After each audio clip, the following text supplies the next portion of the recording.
നമസ്കാരം, എഡ്യു വേൾഡിലേക്ക് സ്വാഗതം. എൻ്റെ പേര് ഭാവന.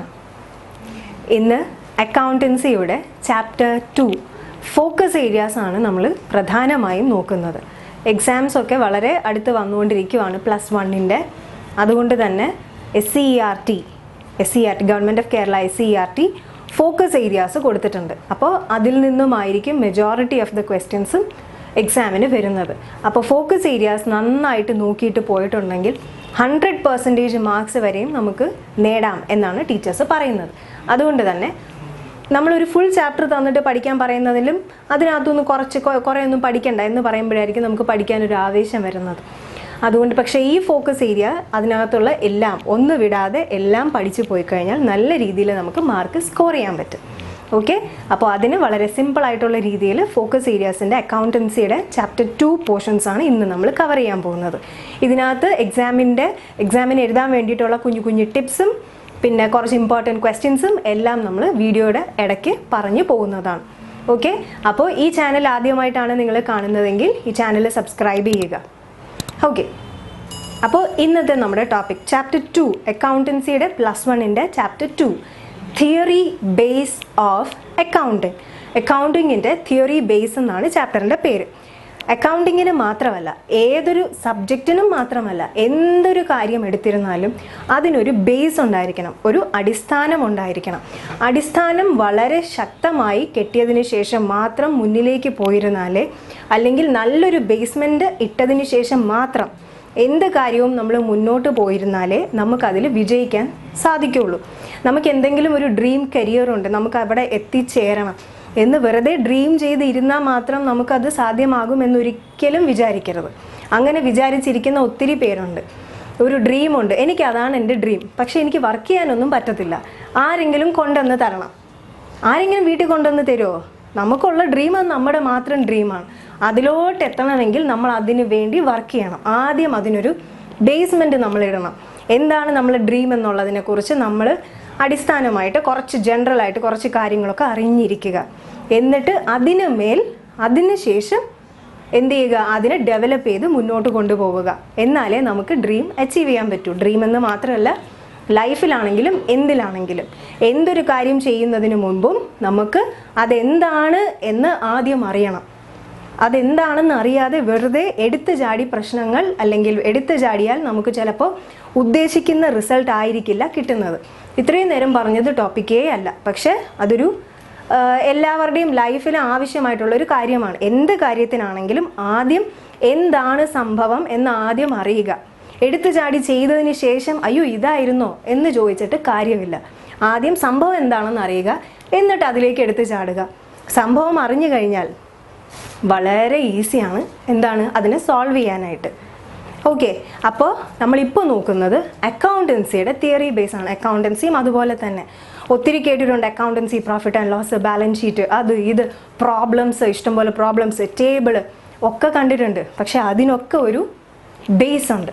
തിയറിറ്റിക്കലായിട്ട് അതിന് കുറച്ച് ബേസ് ഉണ്ട്, കുറച്ച് റൂൾസ് ഉണ്ട്, കുറച്ച് കോൺസെപ്റ്റ്സ് ഉണ്ട്, കുറച്ച് പ്രിൻസിപ്പിൾസ് ഉണ്ട്. അതൊക്കെ എന്തൊക്കെയാണ് എന്ന് അറിഞ്ഞിട്ട് അക്കൗണ്ടൻസിയിലേക്ക് പോകുന്നതായിരിക്കും എപ്പോഴും നല്ലത്. ഓക്കെ, അപ്പോൾ ഈ accounting standards, accounting policies, accounting principles, accounting concepts ഇതൊക്കെ സ്റ്റാൻഡേർഡൈസ് ചെയ്യുന്നത് institute of chartered accountants of India ആണ്. ഓക്കെ, അപ്പോൾ ICAI, institute of chartered accountants of India. ഈ ഒരു ടീം അല്ലെങ്കിൽ ഈ ഒരു ഇൻസ്റ്റിറ്റ്യൂട്ടാണ് അക്കൗണ്ടൻസിക്ക് വേണ്ടുന്ന ആവശ്യമായിട്ടുള്ള റൂൾസ്, പ്രൊസീജിയേഴ്സ്, ഗൈഡ് ലൈൻസ് ഇതൊക്കെ പ്രൊവൈഡ് ചെയ്യുന്നത്. ഓക്കെ, ഗ്യാപ്പ് എന്ന് കേട്ടിട്ടുണ്ടോ? ഗ്യാപ്പ് എന്ന് കേട്ടിട്ടുണ്ടാവും, സ്ഥലം ഗ്യാപ്പ്. ആ ഗ്യാപ്പ് അല്ല, ഗ്യാപ്പ്, GAAP, ഗ്യാപ്പ് എന്താണ്? Generally accepted accounting principles. Gap, generally accepted accounting principles.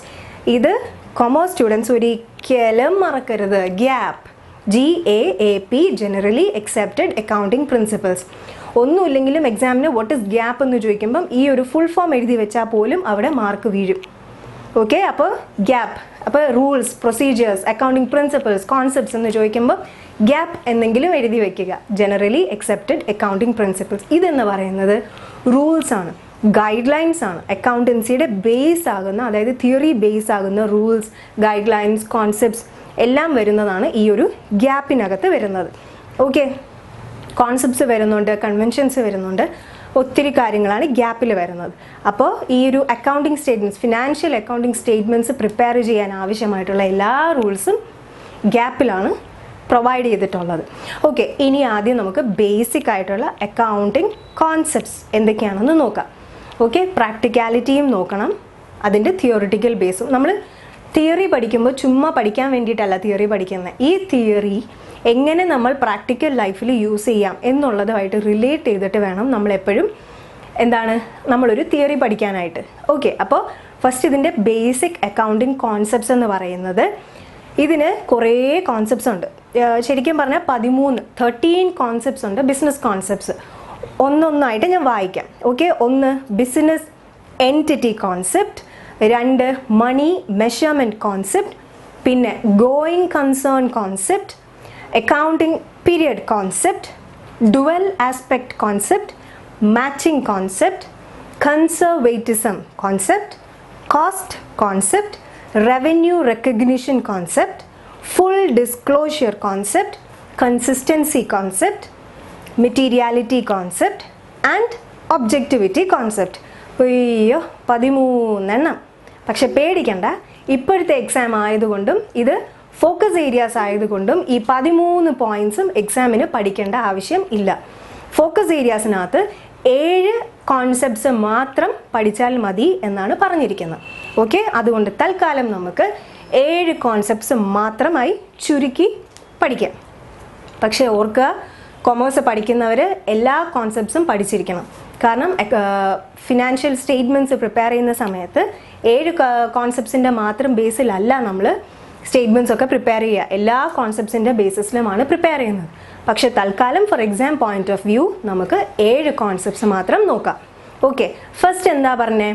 Business entity concept. Business entity concept ഇതെന്ന് പറയുന്നത് പ്രത്യേകിച്ചൊന്നുമില്ല, ബിസിനസ് എൻറ്റിറ്റി, അതായത് ബിസിനസ് വേറെ, ഓണർ വേറെ. ഓക്കെ, അതായത് ബിസിനസ്സും ഓണറും ഒരാളല്ല, ബിസിനസ് വേറെ ഓണർ വേറെ എന്നുള്ളൊരു കോൺസെപ്റ്റിലാണ് നമ്മുടെ ബിസിനസ് എൻറ്റിറ്റി കോൺസെപ്റ്റ് പറയുന്നത്. ഓക്കെ, നമ്മളെപ്പോഴും ബിസിനസ് സ്റ്റാർട്ട് ചെയ്യുമ്പോൾ നമ്മുടെ ഫസ്റ്റ് വീഡിയോയിൽ നമ്മൾ പറഞ്ഞിരുന്നു ക്യാപിറ്റൽ എന്താണെന്ന് പറഞ്ഞിരുന്നു. ഓക്കെ, അതായത് ചാപ്റ്റർ 1. ഇപ്പോൾ ചാപ്റ്റർ 1ൻ്റെ ഫോക്കസ് ഏരിയാസ് പാർട്ട് 1 ആയിട്ടും പാർട്ട് 3 ആയിട്ടുമാണ് ചെയ്തിട്ടുള്ളത്. അതിൻ്റെ ലിങ്ക് ഈ വീഡിയോയുടെ ഡിസ്ക്രിപ്ഷൻ ബോക്സിൽ ആ വീഡിയോസിൻ്റെ ലിങ്ക് കൊടുത്തിട്ടുണ്ടാവും. ഓക്കെ, അപ്പോൾ അതിനകത്ത് ക്യാപിറ്റൽ എന്താണെന്ന് പറഞ്ഞിരുന്നു. എന്താണ് ക്യാപിറ്റൽ? ഒരു ബിസിനസ് സ്റ്റാർട്ട് ചെയ്യാനായിട്ട്, മൂലധനം എന്നാണ് മലയാളത്തിൽ പറയുന്നത് ക്യാപിറ്റൽ.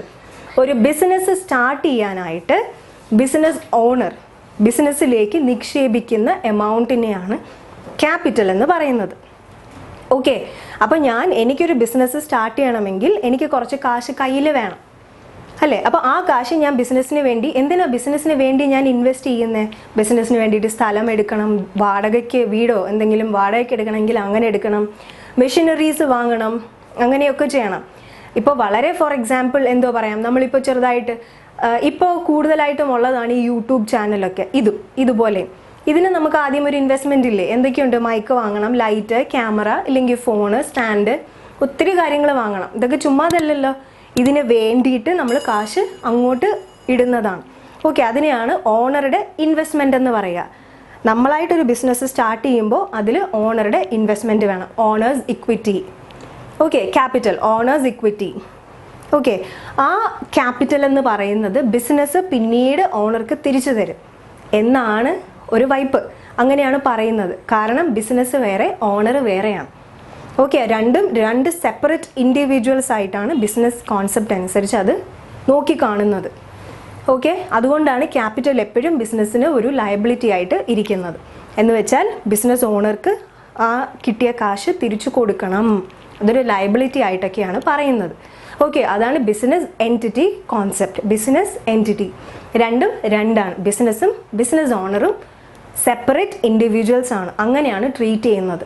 ഓക്കെ, അതാണ് ബിസിനസ് എൻറ്റിറ്റി കോൺസെപ്റ്റ്. അപ്പോൾ മനസ്സിൽ ഓർത്ത് വെക്കുക, ഞാൻ വേറെ, എൻ്റെ കമ്പനി വേറെ, ഞാൻ വേറെ, എൻ്റെ ബിസിനസ് വേറെ, ഞാൻ വേറെ, എൻ്റെ ഷോപ്പ് വേറെ എന്ന് എപ്പോഴും മനസ്സിൽ ഓർത്ത് വെച്ചേക്കുക. അക്കൗണ്ടൻസി ഇനി അങ്ങോട്ട് പോകുമ്പോൾ ജേർണൽ എൻട്രീസ് വരുന്നുണ്ട്, ലെഡ്ജർ എൻട്രീസ് ഒക്കെ വരുന്നുണ്ട്. അപ്പോൾ അങ്ങനെ വരുമ്പോൾ നമുക്ക് ആലോചിച്ചൊക്കെ ചെയ്യുമ്പോൾ ഇത് ഓർത്ത് വെച്ചേക്കുക. ബിസിനസ് ഓണർ വേറെ, ബിസിനസ് വേറെ, അതാണ് ബിസിനസ് എൻറ്റിറ്റി കോൺസെപ്റ്റ്. ഓക്കെ, കുറച്ച് നീണ്ട് കത്തി പോലെയാണ് പറഞ്ഞതെങ്കിലും കാര്യം മനസ്സിലായി കാണുമെന്ന് വിശ്വസിക്കുന്നു. Business entity concept. Second point, money measurement concept. Money measurement concept. ഒരു കാര്യം ചെയ്യണം, ഒരു കാര്യം ഓർത്ത് വെച്ചേക്കണം. എക്സാമിന് എപ്പോഴും ആകെ 7 പോയിന്റ്സേ ഉള്ളൂ. അപ്പോൾ ഉറപ്പായിട്ടും ചോദിക്കാൻ പറ്റുന്ന ഒരു ക്വസ്റ്റ്യൻ ആണ്, അല്ലെങ്കിൽ ചോദിക്കാൻ നല്ല ഒരു ക്വസ്റ്റ്യൻ ആണ് ഈ കോൺസെപ്റ്റ്സ് എന്തൊക്കെയാണ്, what are the business concepts എന്ന് ചോദിക്കാം. അപ്പോൾ അങ്ങനെ ചോദിക്കുമ്പോൾ ആദ്യം ഈ 7 പോയിന്റ്സ് ഓർത്ത് വെച്ചേക്കണം. 7 പോയിന്റ്സ് കാണാതെ പഠിച്ചു വെക്കണം. ബിസിനസ് എൻറ്റിറ്റി, മണി മെഷർമെൻറ്റ് എന്ന് പറഞ്ഞ് 7 പോയിന്റ് പഠിച്ചു വെക്കുക. 7 പോയിന്റ് അങ്ങനെ പഠിച്ചു വെച്ച് കഴിഞ്ഞിട്ട് ഓരോ പേരിനും അസോസിയേറ്റ് ചെയ്ത് എക്സ്പ്ലനേഷൻ ഓർത്ത് വെക്കുക. ഇപ്പോൾ ബിസിനസ് എൻറ്റിറ്റി കോൺസെപ്റ്റ് എന്ത് പറഞ്ഞു? ബിസിനസ് എൻറ്റിറ്റി കോൺസെപ്റ്റ് രണ്ടും രണ്ടാണ്. ഈ ഒരു സംഭവം അറിയാമെങ്കിൽ നിങ്ങൾക്ക് അതിനകത്ത് ബാക്കി എക്സ്പ്ലനേഷൻ കയ്യിൽ നിന്നിട്ട് എഴുതിയാൽ മതി. Okay, business entity concept. അതുപോലെ second one, money measurement concept. Money കാശ്, മെഷർമെൻറ്റ് അളക്കുക, കോൺസെപ്റ്റ് കാശ് അളക്കുക. കാശ് കൊണ്ട് മോണിറ്ററി ടേംസിൽ കാശ് സംബന്ധമായി നമുക്ക് താരതമ്യം ചെയ്യാൻ പറ്റുന്ന ഐറ്റംസിനെ മാത്രമേ അക്കൗണ്ടൻസിയിൽ നമ്മൾ റെക്കോർഡ് ചെയ്യുള്ളൂ. അതാണ് മണി മെഷർമെൻറ്റ് കോൺസെപ്റ്റ്. അതിപ്പോൾ കാശാകാം അല്ലെങ്കിൽ ക്രെഡിറ്റ് ആകാം, എന്താണെങ്കിലും കാശാണ് അതിനകത്ത്. കാശ് സംബന്ധമായിട്ട് നമുക്ക് അളക്കാൻ സാധിക്കുന്ന, മെഷർ ചെയ്യാൻ സാധിക്കുന്നതിനെ മാത്രമേ നമ്മൾ അക്കൗണ്ടൻസിയിൽ റെക്കോർഡ് ചെയ്യത്തുള്ളൂ. ഇപ്പോൾ ഫോർ എക്സാമ്പിൾ എന്താ പറയുക, ഇപ്പോൾ ടീമിൽ 1-2 ആൾക്കാർ മാറി പുതിയ ആൾക്കാർ ജോയിൻ ചെയ്തു, അത് നമ്മൾ റെക്കോർഡ് ചെയ്യേണ്ട ആവശ്യമുണ്ടോ? റെക്കോർഡ് ചെയ്യേണ്ട ആവശ്യമില്ല. അതൊക്കെ വേറെ മാനേജീരിയൽ ലെവലിലും ആൾക്കാരുടെ HR ഡിപ്പാർട്ട്മെൻറ്റ് അവിടെയാണ് റെക്കോർഡ് ചെയ്യേണ്ടത്, അല്ലാതെ നമ്മുടെ അക്കൗണ്ടിങ് സ്റ്റേറ്റ്മെൻറ്റ്സിനകത്ത് അല്ല. അക്കൗണ്ടിങ് സ്റ്റേറ്റ്മെൻറ്റ്സിൽ റെക്കോർഡ് ചെയ്യണമെങ്കിൽ അത് മണിയായിട്ട് മെഷർ ചെയ്യാൻ പറ്റുന്ന ഐറ്റംസ് മാത്രമേ അക്കൗണ്ടിങ്ങിനകത്ത് റെക്കോർഡ് ചെയ്യാൻ പറ്റത്തുള്ളൂ. ഇത്രയേ ഉള്ളൂ, സോ സിമ്പിൾ. അപ്പോൾ ബിസിനസ് എൻറ്റിറ്റി കോൺസെപ്റ്റ് പറഞ്ഞു, ബിസിനസ് വേറെ, ബിസിനസ് ഓണർ വേറെ. രണ്ടാമത് പറഞ്ഞു money measurement concept. Money measurement concept, കാശ് സംബന്ധിച്ച് നമുക്ക് വാല്യൂ ചെയ്യാൻ പറ്റുന്ന ഐറ്റംസിനെ മാത്രമേ അക്കൗണ്ടിങ് സ്റ്റേറ്റ്മെൻറ്റ്സിനകത്ത് നമ്മൾ ആഡ് ചെയ്യുള്ളൂ.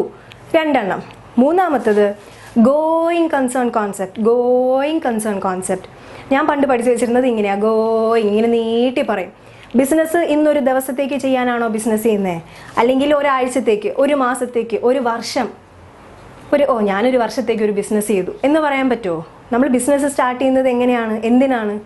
ഒരു ലൈഫ് ലോങ് അല്ലേ? ബിസിനസ് മാത്രമല്ല, നമ്മൾ ബിസിനസ്സിനെ പറയുമ്പോൾ ബിസിനസ് മാത്രമല്ല, നമ്മുടെ ലൈഫിലാണെങ്കിലും റിലേഷൻ ആണെങ്കിലും എന്താണെങ്കിലും നമ്മളൊരു കാര്യത്തിലേക്ക് ഇറങ്ങി തിരിക്കുമ്പോൾ അത് കണ്ടിന്യൂ ചെയ്ത് പോകാൻ പറ്റുന്നുണ്ടെങ്കിൽ മാത്രമേ നമ്മളൊരു കാര്യത്തിലേക്ക് ഇറങ്ങി തിരിക്കാൻ പാടുള്ളൂ, അല്ലേ? അതിന് റിലേഷൻ ആണെങ്കിലും എന്താണെങ്കിലും. റിലേഷൻ ആണെങ്കിൽ കൂടുതലും ഒരു എന്ത് റിലേഷൻ ആയിരുന്നാലും അത് കണ്ടിന്യൂ ആയിട്ട്, നല്ല റിലേഷൻ കണ്ടിന്യൂ ചെയ്ത് പോകും എന്ന് ഉറപ്പുണ്ടെങ്കിൽ മാത്രമേ അതിലേക്ക് ഇറങ്ങാൻ പാടുള്ളൂ.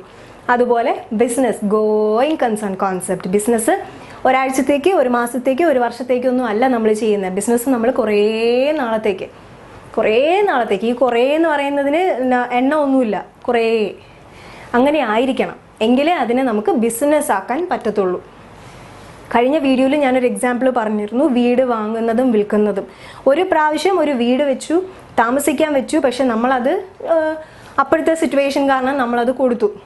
അപ്പോൾ ആവശ്യത്തിൽ നമുക്ക് കാശ് കിട്ടി, നമ്മൾ അടുത്ത വീട് വാങ്ങി, അതിനും ആവശ്യക്കാർ വരുന്നു, നമ്മൾ വിൽക്കുന്നു. ഇഫ് നമ്മളത് കണ്ടിന്യൂ ചെയ്ത് അങ്ങ് ചെയ്ത് പോവുകയാണെങ്കിൽ മാത്രമേ അത് ബിസിനസ് ആവത്തുള്ളൂ. അല്ല, മൂന്നാമത്തെ വീട് വാങ്ങി നമ്മൾ അതിൽ താമസിച്ചു എങ്കിൽ നമ്മൾ നേരത്തെ 2 പ്രാവശ്യം ചെയ്ത് അതൊരു ബിസിനസ് അല്ല, ഇറ്റ് ഹാപ്പൻഡ്. അതിനെ ബിസിനസ്സായിട്ട് നമുക്ക് കണക്ക് കൂട്ടാൻ പറ്റില്ല. ഓക്കെ, അപ്പോൾ ബിസിനസ് ആകണമെങ്കിൽ അതിനൊരു കണ്ടിന്യൂറ്റി ഉണ്ടായിരിക്കണം. It should go on for a long period of time. Okay, അപ്പോൾ 3 കോൺസെപ്റ്റ്സ് ആയി. ഫസ്റ്റ് ഇസ് എൻ്റെ കൂടെ പറഞ്ഞു നോക്കുവാണെങ്കിൽ സ്റ്റുഡൻസ് എൻ്റെ കൂടെ പറഞ്ഞു നോക്കുവാണെങ്കിൽ പഠിക്കാൻ പറ്റും. ഈ ഒരു വീഡിയോ കണ്ടു കഴിയുമ്പോഴേക്കും നിങ്ങൾക്ക് പഠിക്കാൻ പറ്റും എന്നാണ് എൻ്റെ ഒരു വിശ്വാസം. ചുമ്മാ ട്രൈ ചെയ്ത് നോക്കുക.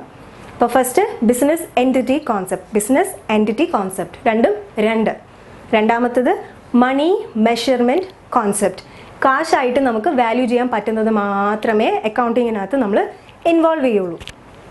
ആൻഡ് മൂന്നാമത്തത് ഗോയിങ് കൺസേൺ കോൺസെപ്റ്റ്. ഇങ്ങനെ പൊക്കോണ്ടിരിക്കും. അതിനൊരു സർട്ടൻ ഒരു ടൈം സ്പാൻ നമുക്ക് ആദ്യമേ ഫിക്സ് ചെയ്യാൻ പറ്റില്ല. Going concern, it goes on for ever. Okay. And the fourth is accounting period.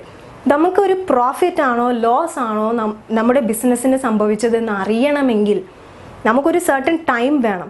ഇത്ര മാസത്തിനുള്ളിൽ അല്ലെങ്കിൽ ഇത്ര വർഷത്തിനുള്ളിൽ എന്ന് പറയാൻ നമുക്കൊരു ടൈം പീരിയഡ് വേണം. ആ ഒരു ടൈം പീരിയഡിനെയാണ് നമ്മൾ അക്കൗണ്ടിങ് പീരിയഡ് എന്ന് പറയുന്നത്. ഓക്കെ. നോർമലി അക്കൗണ്ടിങ് എല്ലാം നോക്കുന്നത് നമ്മൾ 1 ഇയർ ടൈം പീരിയഡിലാണ്. സാധാരണ ഒരു വർഷം എന്ന് പറയുന്നത് 12 മാസം, starting from January to December. പക്ഷേ accounting period is different. Accounting year starts from April 1 മുതലാണ് ഇയർ സ്റ്റാർട്ട് ചെയ്യുക. ഏപ്രിൽ 1 മുതൽ പോയി മാർച്ച് 31 വരെയാണ് ഒരു വർഷം. ഓക്കെ.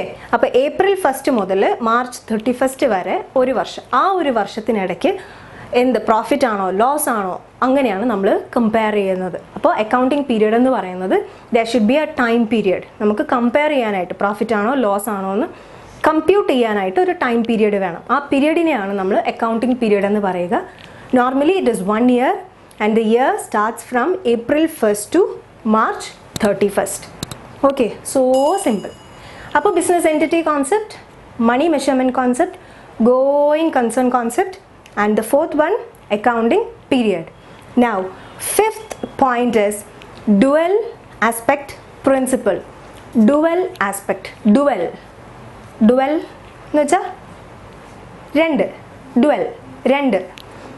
dual aspect principle. അതായത് ഏതൊരു ട്രാൻസാക്ഷനും ഒരു ഗിവിങ് ആസ്പെക്റ്റും ഉണ്ട്, ഒരു റിസീവിങ് ആസ്പെക്റ്റും ഉണ്ട്. ഒന്ന് കിട്ടും, ഒന്ന് പോകും. ഇപ്പോൾ ഫോർ എക്സാമ്പിൾ മെഷീനറി പർച്ചേസ് ചെയ്തു. എന്തോ ഒരു സാധനം ബിസിനസ്സിലേക്ക് വന്നു, എന്തോ ഒരു സാധനം ബിസിനസ്സിൽ നിന്ന് പോയി. എന്താ വന്നത്? നമ്മൾ മെഷീനറി പർച്ചേസ് ചെയ്താൽ മെഷീനറി വരും അല്ലേ? മെഷീനറീസ് നമ്മുടെ ബിസിനസ്സിലേക്ക് വരും. അപ്പോൾ അതാണ് കമ്മിങ് ആസ്പെക്റ്റ്, റിസീവിങ് ആസ്പെക്റ്റ്. ചുമ്മാ നമുക്ക് പർച്ചേസ് ചെയ്യാൻ പറ്റുമോ? കാശ് കൊടുക്കണ്ടേ? ഫ്രീ ആയിട്ട് തരില്ലല്ലോ. ക്രെഡിറ്റ് ആണെങ്കിലും പിന്നീട് കാശ് കൊടുക്കണമല്ലോ അല്ലേ? അപ്പോൾ കാശ് കൊടുക്കണം. അപ്പോൾ എന്ത് പോയി? കാശ് പോയി. അപ്പോൾ ഒരു സാധനം വരുന്നുണ്ടെങ്കിൽ, റിസീവിങ് വരുന്നുണ്ടെങ്കിൽ ഒരു സാധനം പോകും. ഓക്കെ. അതാണ് ഡെബിറ്റ് ക്രെഡിറ്റ്. ഓക്കെ. വരുന്നത് ഡെബിറ്റായിട്ട് വരും, പോകുന്നത് ക്രെഡിറ്റായിട്ട് വരും. കൺഫ്യൂഷൻ ആക്കണ്ട. ഓർക്കുക, ഡുവൽ ആസ്പെക്ട് കോൺസെപ്റ്റ് എന്ന് പറയുമ്പോൾ ട്രാൻസാക്ഷനിൽ 2 സംഭവങ്ങൾ ഉണ്ടായിരിക്കും. ഒന്ന് giving aspect and 1 is receiving aspect. Receiving aspect നമുക്ക് ഡെബിറ്റ് ആണ്. Receiving aspect is debit and giving aspect നമ്മൾ കൊടുക്കുന്നത്, giving aspect or which goes away from the business, giving aspect is credit. Okay. അത് ജേർണൽ എൻട്രി ഒക്കെ പഠിക്കുമ്പോൾ മനസ്സിലാവും. ഇതൊന്നും ഓർത്ത് വയ്ക്കുക. കയറി വരുന്നതിനെ ഡെബിറ്റ് ചെയ്യും, വെൽക്കം ചെയ്യും. ഇറങ്ങി പോകുന്നതിനെ ക്രെഡിറ്റ് ചെയ്യും, ബൈ പറഞ്ഞു വിടും. ഓക്കെ. അപ്പോൾ എത്ര കോൺസെപ്റ്റ്സ് പറഞ്ഞു? 5 എണ്ണം. എന്തൊക്കെയായിരുന്നു? Business entity concept, money measurement concept, പിന്നെന്തായിരുന്നു? Going concern concept, accounting period concept and dual aspect principle. Okay. അങ്ങനെ 5 കോൺസെപ്റ്റ്സ്, പ്രിൻസിപ്പിൾസ് നമ്മൾ നോക്കി. Next is matching concept.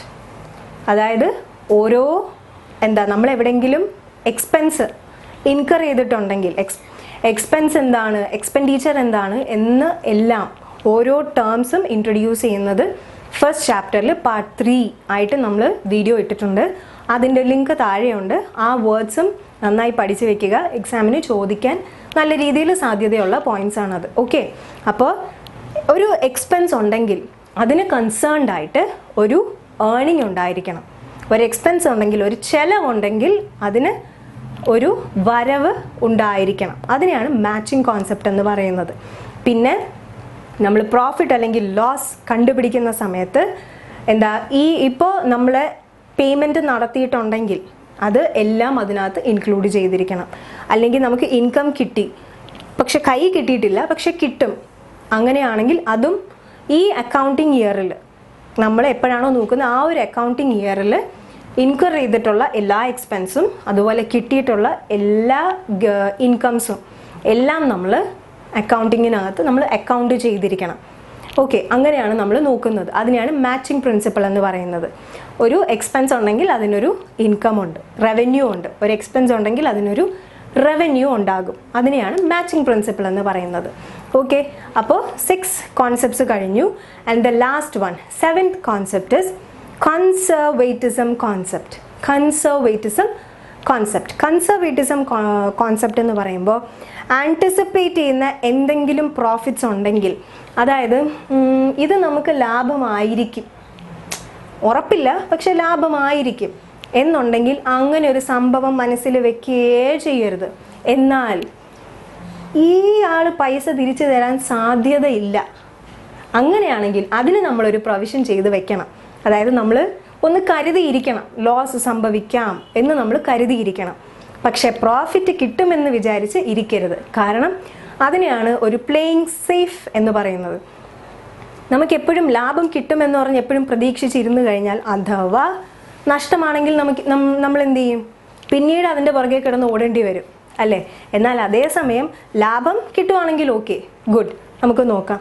പക്ഷേ അതുപോലെ തന്നെ ഇപ്പം നഷ്ടം സംഭവിക്കാൻ സാധ്യതയുണ്ട് എന്ന ചെറിയൊരു ഐഡിയ ഉണ്ടെങ്കിൽ പോലും നഷ്ടം സംഭവിച്ചാൽ എന്തൊക്കെ ചെയ്യും എന്നുള്ള കരുതൽ നേരത്തെ എടുത്തു വെക്കുക. അങ്ങനെയാണെങ്കിൽ നമുക്ക് ബിസിനസ്സിന് വലിയൊരു ലോസിൽ നിന്നും നമുക്ക് രക്ഷപ്പെടുത്താൻ സാധിക്കും. ഓക്കെ, അതിനെയാണ് കൺസർവേറ്റിസം. അല്ലെങ്കിൽ നമ്മൾ പറയാറില്ലേ, എന്താ, don't count the eggs before they are hatched, അല്ലേ? മുട്ട വിരിയുന്നതിന് മുന്നേ തന്നെ നമുക്ക് എത്ര കോഴിക്കുഞ്ഞിനെ കിട്ടുമെന്ന് എണ്ണാൻ പാടില്ല. അല്ലെങ്കിൽ നമുക്ക് കാശ് കിട്ടാൻ സാധ്യതയുണ്ട്, അല്ലെങ്കിൽ ഇൻകം കിട്ടാൻ സാധ്യതയുണ്ടെന്ന് എവിടെന്നെങ്കിലും കണ്ടു കഴിഞ്ഞാൽ അയ്യോ ഇപ്പോഴേ നമുക്ക് കാശ് ചിലവാക്കാനുള്ള പ്ലാനിങ് ഒക്കെ അങ്ങനെ നടത്തരുത്. നടത്തുന്നവരാണ് എല്ലാവരും, ഇൻക്ലൂഡിങ് മീ. എവിടെന്നെങ്കിലും നമുക്ക് കുറച്ച് ഇൻകം കിട്ടും, അല്ലെങ്കിൽ നമ്മൾ ചെയ്ത ജോലിക്ക് നമുക്ക് കാശ് കിട്ടാറായി എന്ന് കണ്ടു കഴിഞ്ഞാൽ ഇപ്പോഴേ പ്ലാൻ ചെയ്യും, എന്തൊക്കെ വാങ്ങണം, എവിടെയൊക്കെ പോകണം, എന്തിനൊക്കെ ചിലവാക്കണം എന്ന്, അല്ലേ? അങ്ങനെ ചെയ്യരുതെന്നാ. കിട്ടാനുള്ളതാണെങ്കിൽ കിട്ടട്ടെ, കിട്ടിയിട്ട് നോക്കാം. അഥവാ കിട്ടിയില്ലെങ്കിലോ? ഓക്കെ, അപ്പോൾ അതാണ് കൺസർവേറ്റിസം കോൺസെപ്റ്റ്. അപ്പോൾ 7 കോൺസെപ്റ്റ് ഇതൊക്കെയാണ്. ഒന്നുകൂടെ ഒന്ന് നോക്കൂ, എന്തൊക്കെയായിരുന്നു? ബിസിനസ് എൻറ്റിറ്റി കോൺസെപ്റ്റ്, ബിസിനസ് വേറെ, ബിസിനസ് ഓണർ വേറെ. പിന്നെ രണ്ടാമത് പറഞ്ഞു മണി മെഷർമെൻറ്റ് കോൺസെപ്റ്റ്, കാശായിട്ട് നമുക്ക് വാല്യൂ ചെയ്യാൻ പറ്റുന്നത് മാത്രമേ നമ്മൾ അക്കൗണ്ടിങ്ങിനകത്ത് ഇൻക്ലൂഡ് ചെയ്യത്തുള്ളൂ. തേർഡ്, ഗോയിങ് കൺസേൺ കോൺസെപ്റ്റ്, അല്ലേ? Business goes on for ever and ever, ഇങ്ങനെ പോയിക്കൊണ്ടിരിക്കും. ബിസിനസ് ഓണർ മാറി മാറി വന്നിരുന്നാലും ബിസിനസ് അങ്ങനെ കണ്ടിന്യൂ ചെയ്ത് പോയിക്കൊണ്ടിരിക്കും. Fourth is accounting period. There should be a time period for which we are computing the profit or loss. Profit ആണോ loss ആണോ നോക്കുന്നതിന് ഒരു ടൈം പീരിയഡ് ഉണ്ടായിരിക്കണം. ആ പീരിയഡിനെയാണ് നമ്മൾ അക്കൗണ്ടിങ് പീരിയഡ് എന്ന് പറയുന്നത്. Normally it is 1 year starting from April 1st to March 31st. Okay, 5th point, dual aspect principle. അതെന്തായിരുന്നു? Dual, 2 aspect. ഓരോ ട്രാൻസാക്ഷനും 2 ആസ്പെക്ട് ഉണ്ട്. ഒരു ഗിവിങ് ആസ്പെക്ട് ആൻഡ് ഒരു receiving aspect and giving aspect. അതായത് റിസീവിങ് എന്ന് പറയുമ്പോൾ ഡെബിറ്റ്, ഗിവിങ് എന്ന് പറയുമ്പോൾ ക്രെഡിറ്റ് ആസ്പെക്ട്. അതാണ് ഡുവൽ, 2 ആസ്പെക്ട്. ഡുവൽ ആസ്പെക്ട്, ഒരു ഡെബിറ്റിന് ഒരു ക്രെഡിറ്റ് ഉണ്ടാകും. Dual aspect principle. പിന്നെ 6th പ്രിൻസിപ്പിൾ ആയിട്ട് പറഞ്ഞത് മാച്ചിങ് കോൺസെപ്റ്റ് ആയിരുന്നു. 6th പോയിന്റ് മാച്ചിങ് കോൺസെപ്റ്റ് ആയിരുന്നു. അതായത് ഒരു അക്കൗണ്ടിങ് ഇയറിൽ നമ്മൾ എക്സ്പെൻസസ് ഇൻകർ ചെയ്തിട്ടുണ്ടെങ്കിൽ അതേപോലെ കൺസേൺഡ് റവന്യൂ നമ്മൾ ഏൺ ഉണ്ടായിരിക്കണം. അതാണ് matching concept. Equal, expense equal revenue, രണ്ടും ഈക്വൽ ആയിരിക്കണം, കൺസേൺഡ് ആയിട്ട് ഉണ്ടായിരിക്കണം. And the 7th one is conservatism principle. അത് നമ്മളെല്ലാവരും ഫോളോ ചെയ്തിരിക്കേണ്ട പ്രിൻസിപ്പിളാണ്. അതായത് പ്രോഫിറ്റ് ആയിരിക്കും എന്ന് വിചാരിച്ച് നമ്മൾ പ്ലാൻ ചെയ്ത് മുന്നോട്ട് പോകരുത്. എന്നാൽ ലോസ് ആണ് എക്സ്പെക്ട് ചെയ്യുന്നതെങ്കിൽ അതിന് നല്ല രീതിയിൽ പ്ലാൻ ചെയ്ത് അതിനെയും കൂടെ ഇൻക്ലൂഡ് ചെയ്ത് വേണം നമ്മൾ മുന്നോട്ട് പോകാൻ. അതാണ് കൺസർവേറ്റിസം പ്രിൻസിപ്പിൾ. ഓക്കെ, അപ്പോൾ ചാപ്റ്റർ 2ൻ്റെ ഫോക്കസ് ഏരിയ, അക്കൗണ്ടിങ്ങിൻ്റെ ഫോക്കസ് ഏരിയാസിൽ ഇത്രയുമാണ് പറഞ്ഞിട്ടുള്ളത്. പിന്നെ നിങ്ങളുടെ നോട്ട്സിനകത്ത്, SCERTയുടെ നോട്ട്സിനകത്ത് എക്സസൈസ് പ്രാക്ടീസ് ചെയ്യാനായിട്ട് കുറച്ച് ക്വസ്റ്റ്യൻസ് അതിനകത്ത് കൊടുത്തിട്ടുണ്ട്. അപ്പോൾ മാക്സിമം അത് പ്രാക്ടീസ് ചെയ്യാൻ നോക്കുക. ഈ വീഡിയോ ഫസ്റ്റ് കാണുമ്പോൾ മനസ്സിലാകുന്നില്ല, ഡൗട്ട്സ് എന്തെങ്കിലും ഉണ്ടെങ്കിൽ കമൻസ് ആയിട്ട് ചോദിക്കാവുന്നതാണ്. അതിൻ്റെ റിപ്ലൈ തരുന്നതായിരിക്കും. എന്ത് സജഷൻസ് ഉണ്ടെങ്കിലും മനസ്സിലാകുന്നില്ല അല്ലെങ്കിൽ ലാംഗ്വേജ് മലയാളം മാത്രം പോരാ, അതുകൊണ്ടാണ് മലയാളം ഇംഗ്ലീഷ് ഇടയ്ക്കിടയ്ക്ക് അങ്ങോട്ടും ഇങ്ങോട്ടും മിക്സ് ചെയ്ത് പറഞ്ഞത്. കാരണം എല്ലാവർക്കും യൂസ് ആകണം. അതുപോലെ തന്നെ മലയാളം മാത്രം ഫോളോ ചെയ്ത് കഴിഞ്ഞാൽ നമുക്ക് എക്സാമിനും നമ്മുടെ ഫ്യൂച്ചർ ലൈഫിനും പ്രത്യേകിച്ച് അതുകൊണ്ട് വലിയ ഗുണം കാണത്തില്ല. ഇംഗ്ലീഷിലും നല്ല രീതിയിൽ യൂസ് ചെയ്യാനും എക്സാം എഴുതാനും ഒക്കെ നമ്മൾ പഠിക്കണം. അപ്പോൾ ഒരു സജഷൻ ആയിരുന്നു ഇംഗ്ലീഷും കൂടെ യൂസ് ചെയ്യണമെന്ന്. അങ്ങനെയാണ് പോകുന്നത്. അപ്പോൾ ഐഡിയാസും സജഷൻസും ഡൗട്ട്സും ഉണ്ടെങ്കിൽ ധൈര്യമായിട്ട് ചോദിക്കുക. അപ്പോൾ ഈ ഒരു വീഡിയോ കണ്ടിട്ട് എന്തെങ്കിലും പഠിക്കാൻ സാധിച്ചു എന്നുണ്ടെങ്കിൽ ദയവായി ഈ വീഡിയോ ലൈക്ക് ചെയ്യുക, ഷെയർ ചെയ്യുക, സബ്സ്ക്രൈബ് ചെയ്യുക. അതോടൊപ്പമുള്ള ബെൽ ബട്ടൺ കൂടി ഒന്ന് പ്രസ് ചെയ്ത് കഴിഞ്ഞാൽ എല്ലാ നോട്ടിഫിക്കേഷൻസും നിങ്ങൾക്ക് കിട്ടുന്നതാണ്. അപ്പോൾ അടുത്ത വീഡിയോയിൽ കാണാം. Thank you.